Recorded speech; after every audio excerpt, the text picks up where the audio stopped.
The Memphis Grizzlies put forth an embarrassing effort on Monday night. Really rough showing against the Brooklyn Nets. And it may be a sign of things to come in more ways than one. On this episode of Locked On Grizzlies, we are going to discuss the ugly loss for the Grizzlies at FedEx Forum to Brooklyn. We're also going to discuss some realistic end of season expectations for this team and ponder whether or not we'll actually see both Desmond, Bane, and Marcus Smart on the floor for Memphis. Stick with us here on Locked On Grizzlies. Let's lock in. You are Locked On Grizzlies, your daily Memphis Grizzlies podcast. Part of the Locked On Podcast Network, your team every day.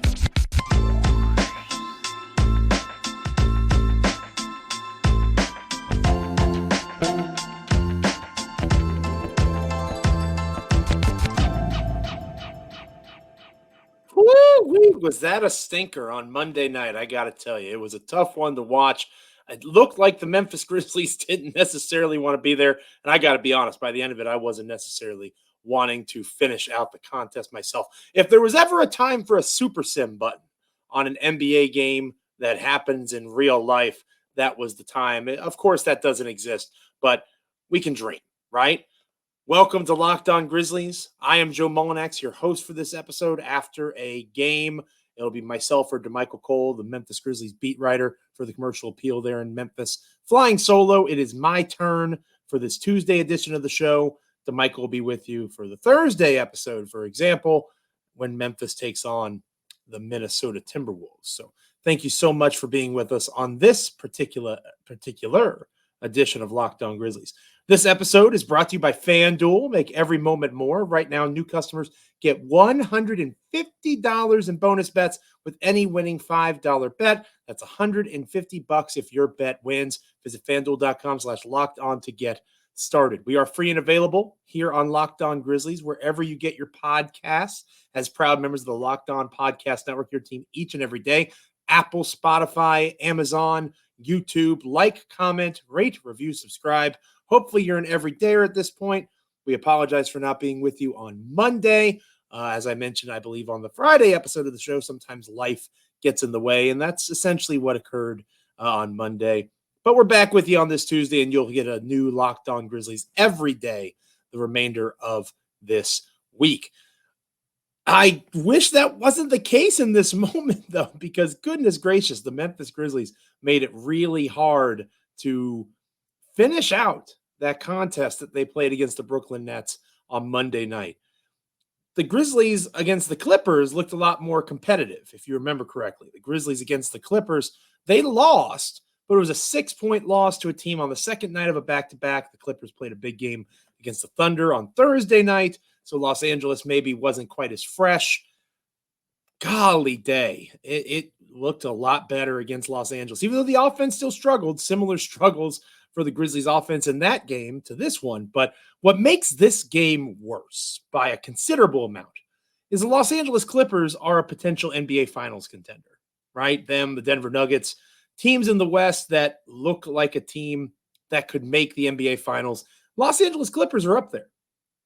And losing to them by 6 in the current state of things for Memphis is not something to be putting your head down about. It was an admirable defeat, and the Grizzlies were actually competitive in that game for stretches of time. It was tied at the end of the first quarter. Memphis was up by 6 at the half, so it's not like it was all doom and gloom. In this game against the Nets, it was pretty ugly from the start. 30-18, Brooklyn had the lead at the end of the first.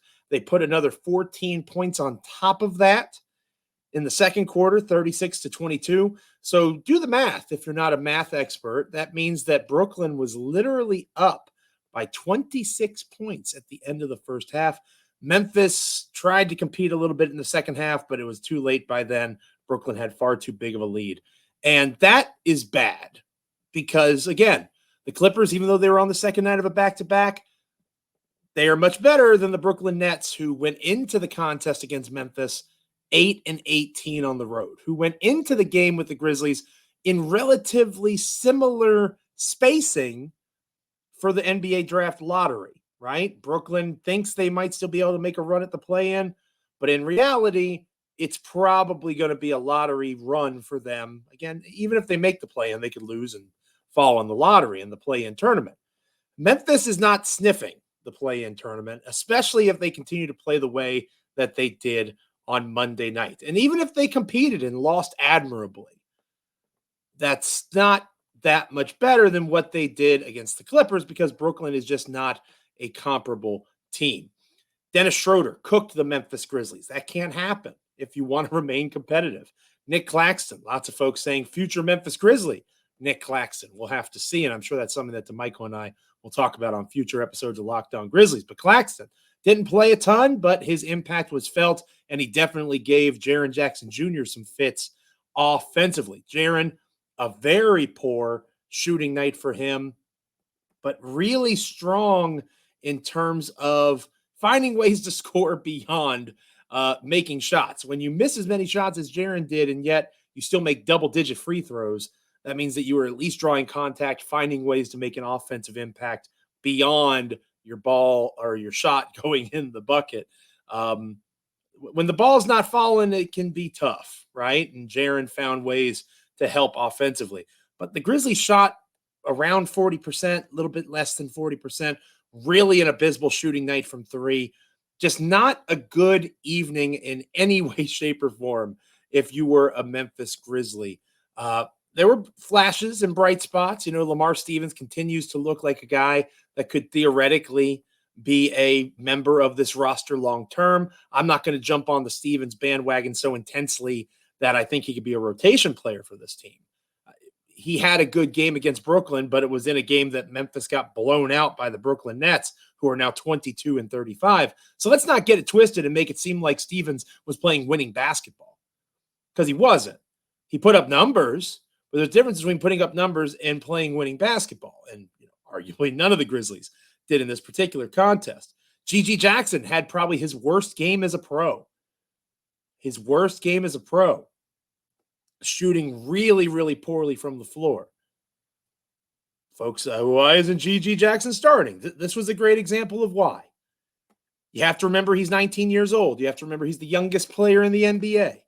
He's going to have nights like this. This doesn't negate what he has been for Memphis or what he can be moving forward. It's just one contest.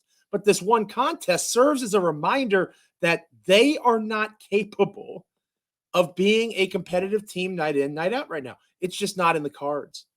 It's just not part of reality. If you want to live in a fantasy land, golly, the Grizzlies should have hung tougher against these teams.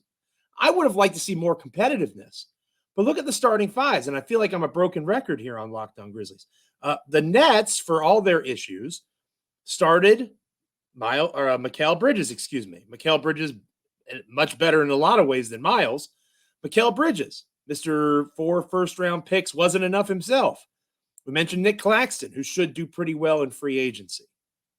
Dennis Schroeder has been effective in winning basketball situations. Dorian Finney-Smith, people have been wanting him in Memphis for some time as a front court viable option. The Nets just had more talent on the floor than the Grizzlies did. So it's not that wild to say and assume that Brooklyn was going to compete and win this game. But it is disappointing that the Grizzlies didn't compete. It is disappointing that you look at G.G. Jackson's shooting numbers, or you look at the numbers of a Jaren Jackson Jr., and they shoot abysmally from the field. Are the Nets solid defensively? They've got a lot of length. There's a lot of potential there. Ben Simmons played in this game a little bit. They've got size, the Nets do. So give the Brooklyn team credit. They made the Grizzlies' life difficult, especially Jaren. But you don't shoot that poorly from the floor and it be all because of your opponent. There were aspects to this that had to do with the Grizzlies simply not being prepared to play, not being in a position to compete, not being in a position to get themselves out of the funk that they were in. So sure, credit to the Brooklyn Nets. They picked up the victory. And in the long run, this helps Memphis in terms of lottery standings. But it wasn't a fun game to watch. And as competitive at times as the Los Angeles Clippers game was, after 2 days off, that's part of the disappointment too. The Grizzlies had every reason to be fresh. They looked exhausted, or at least listless and didn't want to be there. And if that's how it's going to be the next 20-some games, it's going to be a long conclusion to this season. Coming up next here on Locked On Grizzlies, we're going to be realistic. We're going to look at the schedule ahead. What can you hope for realistically if you're a fan of the Memphis Grizzlies? What are you trying to see? That's what we're going to talk about next here on Locked On Grizzlies. But first, this episode of Locked On Grizzlies is brought to you by Nissan. I'm a big fan of Nissan. I'm sure you are as well. Are you the kind of driver that likes to push things a little further? Ever wonder what adventure could be around the next corner? Our friends at Nissan have a lineup of SUVs with the capabilities to take your adventure to the next level. The 2024 Nissan Rogue is perfect for city drives as well as great escapes. They have class-exclusive Google built in. It is always updating as an assistant to call on for almost anything. Gone are the days of connecting your phone. Google Assistant, Google Maps, Google Play Store are built right into your 12.3-inch HD touchscreen infotainment system. The 2024 Rogue is the perfect midsize crossover for your next adventure. Maybe you want to go with another ride. Nissan's incredible lineup also includes the 2024 Nissan Armada, full-size SUV with a rugged 4x4 that seats up to 8 in first-class luxury and style. You can tow bigger and explore further in the 2024 Armada. Whether it's the Rogue, the Armada, or even the Nissan Pathfinder, go out and find your next big adventure with Nissan. Shop nissanusa.com. When we come back here on Locked On Grizzlies, we're talking realistic things to be excited about. After that stinker of a game, it's hard to be excited, but we're going to try to be bright side here. Stick with us. Welcome back to Locked On Grizzlies. I am Joe Mullinax, flying solo on this episode. No DeMichael Cole. Goodness gracious, I'm happy for my partner that he doesn't have to talk about that stinker of a basketball game. He has to write about it, obviously, over the commercial appeal. That's part of his job and there in Memphis, Tennessee, as the Grizzlies beat writer for that publication. But he doesn't have to talk about it in podcast form. I'll bite the bullet this time around, partner. No worries. Gosh, that was a tough game. And it really does remind you that this team is fairly broken at this stage. They can trick you with impressive play at times. The competitiveness is something that I want to see more of. I'm sure you do as well, whether you're on YouTube, Apple, Spotify, wherever you're checking out this show. Hopefully you're nodding in agreement that competitiveness shouldn't be something to lack at this stage. Every time they come out, they should be going after it, or the Grizzlies should be getting after it. That wasn't the case against Brooklyn. We talked about Jaren shooting poorly. We talked about G.G. Jackson, 1 for 13 from the field, easily his worst performance as a pro. What is realistic for this team moving forward? What is realistic to hope for, to look for? What are some things that you could go into every time you sit down to watch the Grizzlies, starting with what tomorrow night against the Timberwolves? What can you be excited about? Well, for starters, I am interested when Gigi does have games like this, and he will have games like this. How does he bounce back? Right? Because again, he's still so young. He's still so young. And I don't think anybody in Grizzlies fan nation is going to do this. But it'd be fairly easy at this point to say, G.G. Jackson, he's struggling. Just one game, friendly reminder, but pointing out that he's not doing well in that particular contest, that certainly could be a theme. And it may become a trend, at least a short-term trend. How G.G. responds, because he's playing a lot of basketball at a higher level, I should say, than he ever has before. So as a young player, him hitting a wall totally makes sense. We see it all the time. How does he respond? That is something to keep an eye on. Lamar Stevens, I got to be honest, he's putting together some impressive performances. I know I kind of poo-pooed on the numbers he put up against the Nets, but he's a bigger body. He's got a good frame. He has the capacity to be able to play numerous spots in the front court, 6'7", 230. He's almost like a Dylan Brooks replacement in a way. And I'm curious to see if he can maintain the level of production that he has, because the Grizzlies are going to need rotation players and guys at the end of the rotation. Maybe they don't play every night, but you want good depth. And it looks like Lamar Stevens could potentially be one of those players. Maybe he's not Vince Williams Jr., who also didn't have his best game in this contest. Maybe he's not Vince Williams Jr. Maybe he's not G.G. Jackson, but he could be an 11th, 12th, 13th, 14th man. Break glass in case of emergency. Don't miss too many steps if he does have to play due to injury next season.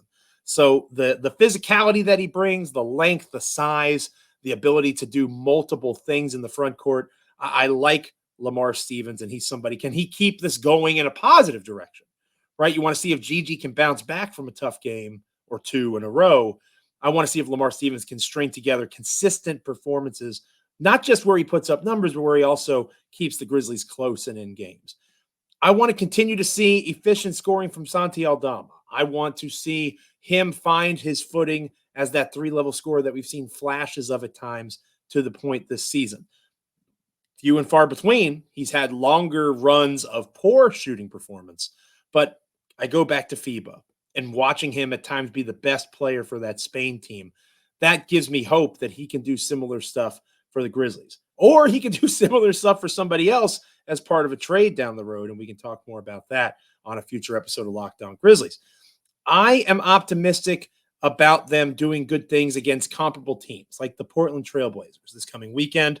As February turns to March, the Grizzlies have the rare home and home back-to-back against the same team. They play Portland on Friday night.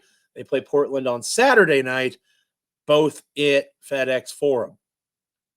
How they compete in a series like that. It's almost like the playoffs against two very much non-playoff teams. Can the Grizzlies dominate that run? Can they find ways to dominate stretches of the game? Because again, Portland has NBA talent too. They've got guys that can perform. It's not like they're just going to come into Memphis and lie down. Can the Grizzlies go out there and impose their will? Guys like Gigi Jackson, guys like Vince Williams Jr., especially Vince Williams Jr., against teams like Portland. If Vince Williams Jr. is supposed to be a guy that can be a starter for a team that's trying to win, like the Grizzlies in theory are going to be next year, he's got to have good showings against teams like Portland. He's got to go out there and be the first, second, third best player on the floor, depending on who's hot and who's not for Memphis. He has to show that capacity. I don't need him to score 40 points, but I need him to be a two-way player whose impact is felt both offensively and defensively. That wasn't the case against the Nets. And again, you could argue that was a team that was comparable to the Grizzlies. So that's part of that disappointment. Can they find teams like Portland and beat them decisively? The Grizzlies want to win more than the Trailblazers do. I can assure you of that. Can they go into places and be competitive? They have a run of games coming up later on in March where they have to go into Denver, playing the Lakers. The Magic are fighting for their play-in lives. There is going to be a couple of stretches where they're playing really good teams back to back to back. How do they respond to that? And how do they reintegrate players like Desmond Bane? How do they bring potentially, and we'll talk more about this to close the show in a bit, potentially both Bane and Smart back into the fold? Where do they fit? How do they align in terms of playing? And should they align at this stage? That'll be the question I ask. How likely is it that we see both of them return? Probably unlikely at this stage. Maybe one comes back. But I really do look at this roster, and after even a terrible performance like the one against the Nets, there's reasons to be optimistic. You saw Jake LaRavia make some shots, right? 4 of 10 from the floor. It wasn't much. He was one of the worst plus minuses on the team, but at least he saw the ball go in the bucket. And you need to continue to get data on what that guy is capable of to determine whether or not he's in Memphis next season or if he's a part of a trade that probably will come down the line. So those are things to look out for, right? The individual opponent from night to night, again, barring the weird back-to-backs like the Portland one coming up, that's not as relevant as, are they competitive? Do you have guys that look like they could be end-of-rotation pieces? In the case of a Vince Williams Jr., can he be that pseudo-starter? If you really think he's capable of replacing Marcus Smart, you need to see that level of productivity on an almost nightly basis. And to his credit, he's done that for the most part. But much like Gigi, how does Vince bounce back after a bit of a stinker? Gigi Jackson's was a far worse game than Vince Williams Jr.'s. But how do you bounce back from the stinker? That is one of the things to keep an eye on. Responding to adversity. Memphis has had a lot of that this season, but individual adversity, bouncing back from that, is always good to see as well. When we come back here on Locked On Grizzlies, we'll close out this episode talking about both Bane and Smart. There were injury updates going into Friday, into the weekend. Will both of those guys be back on the floor? I don't think we'll see both of them. I think we'll see one, and I'll talk about that next here on Locked On Grizzlies. But first, I want to remind you of Locked On Sports Today, the first ever national sports 24/7 streaming channel on YouTube, also now on Amazon Fire TV and the free Fire TV channels app.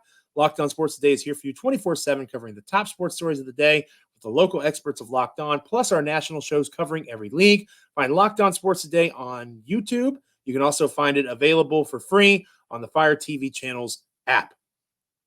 This episode of Locked On Grizzlies is brought to you by the good folks over at BetterHelp. BetterHelp is really impressive in terms of helping us find ways to get things off our chest, right? Maybe it's about sports, maybe it's about life, family relationships. Certain things can start getting to you. It's important to let that stuff out, especially to someone who's not really biased one way or another about your life. It's really important to understand that if you're feeling a certain way about the current state of the Memphis Grizzlies or your job, your relationship, talking to somebody can help you work through those issues. Therapy can be different for everyone. Most of us have bigger problems than our favorite sports team, and it's important to get things off your chest every once in a while. If you're thinking of starting therapy, give BetterHelp a try. It's entirely online, designed to be flexible and suited to your schedule. Visit BetterHelp.com/lockedon to get 10% off your first month. That's BetterHelp, HELP.com/LockedOnNBA. When we come back here on Locked On Grizzlies, closing out the show, updating injury concerns with Desmond, Bane, Marcus Smart. Will both of them be back this season? I think not. I'll explain why. Stick with us. Welcome back to Locked On Grizzlies. I'm Joe Mullinax, once again flying solo on this episode, this Tuesday edition of Locked On Grizzlies. The layout for the week, DeMichael and I will be together for our Wednesday show.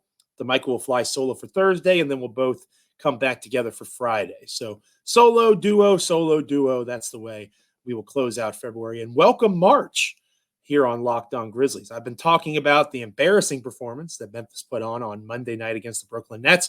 Things to look forward to. When you're hyping up Lamar Stevens, things have gotten away from you in terms of your season. Lamar, no disrespect to him, but when he's one of the top things that comes to mind, hey, let's see if this guy can be an end-of-bench player for the Grizzlies next year, you know that it's kind of gotten away from you a bit. Something that hopefully will, again, something to look forward to perhaps. The Memphis Grizzlies came out with injury updates. It sounds like Marcus Smart is going to begin to start looking into basketball activities. Desmond Bane is currently starting the process of basketball activities. And there was a key difference in the injury update between the two that makes me think one of these guys is going to play again this season and the other one is not. The one that I think is going to play again this season is Desmond Bane. And the reason I say that about Des is he was given the opportunity to have in that injury update from the organization the 3 to 5 weeks, not necessarily a reevaluation, but an opportunity for him to perhaps get back on the floor. And there's a key differentiation there for those two spots. Again, I'll read from the update. Bane sustained a grade 3 level sprain during the January 12th game against the Clippers, reevaluated, progressing well, expected to return to play in the next 3 to 5 weeks. And again, this was this past Thursday night into Friday. That is a significant difference, right? Say that's a month, to split the difference of 4 weeks there. That would put him back around March 22nd. That would give him roughly 15 or so games left in the campaign. So, hooray. Sounds like Bane is going to come back due to that phrasing. But let's listen to the Smart update. Smart was recently reevaluated. The injury is healing properly. He'll wear a splint for another 3 weeks, at which time he will be reevaluated. Now, DeMichael has talked about this a little bit. If you're wearing a splint, it's difficult to do full basketball activities. In fact, you can argue it's difficult to do much activity at all in terms of basketball. So that sounds like a reevaluation to say, we don't want to rush it. Marcus is done for the year. Whereas the Bane one, he is expected to return to play. There's a key difference there. Further updates will be provided as appropriate, according to the Grizzlies. I think you see Desmond Bane again. I think you see it by March 22nd. I want to stress that's a good thing for this team. You want to see him next to Vince Williams Jr. You want to see him next to G.G. Jackson. March 22nd, they play the San Antonio Spurs at San Antonio. Maybe you want him to return at home. Fine. They play the Lakers on Wednesday, March 27th, and that would, again, give him roughly 10 or so games to close out the season with those guys and try to develop a little bit of that chemistry that is so important to this team moving forward. Desmond Bane is one of the leaders of this team. Desmond Bane is a max contract player for this team. He takes that seriously. He takes playing basketball seriously. It's possible it's earlier than my, March 29th with the Lakers, but I do believe that you will see Desmond Bane again. That's the most important piece. Marcus Smart, do we need to see him again? Again, I want to, like I talked about on our last episode of Lockdown Grizzlies. I'd love to, in a similar fashion, see him next to G.G. Jackson and Vince Williams Jr. How does he fit? Where does he align? I'd love to see that. I don't need it. Bane has a larger role in terms of facilitation. Bane has a scorer's mentality. Bane is one of the top 3 players on the team. If I have to choose between Bane and Smart, I'm going with Bane 10 times out of 10. I want Bane back on the floor. Plus, Smart is the veteran, right? Not to say that Bane isn't a veteran at this stage, but Bane is coming off of his rookie contract. Smart has been in the league a little bit longer than that. So if I had to choose, I would choose Bane coming back. And I would want Smart to maybe take this opportunity to get a little mud off the tire, so to speak, get a little bit of energy back in his legs. And this is one of those situations that could actually help elongate his career a little bit because he's not logging minutes and he's finding a way to perhaps be healthier. Maybe he's looking for a chance to expand his game in other ways, whether it's watching film, whatever he is physically able to do.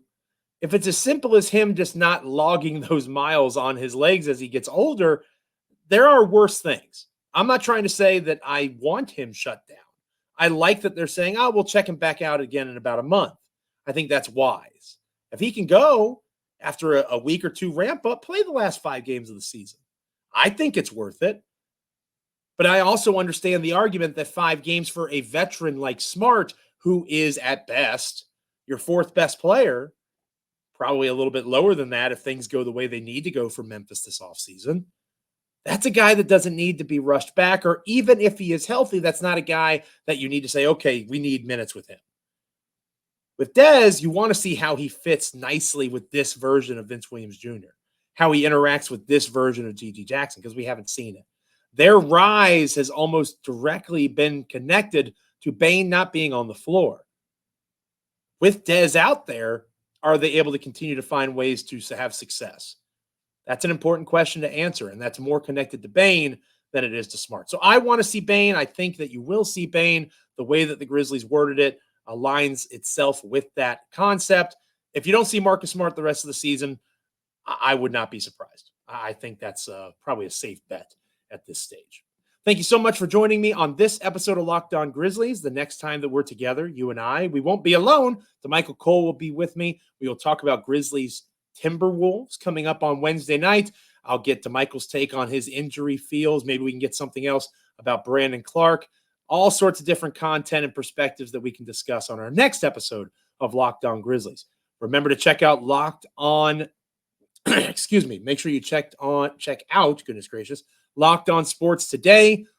First ever national sports 24/7 streaming channel on YouTube. Also now available on Amazon Fire TV and the free Fire Channels TV app.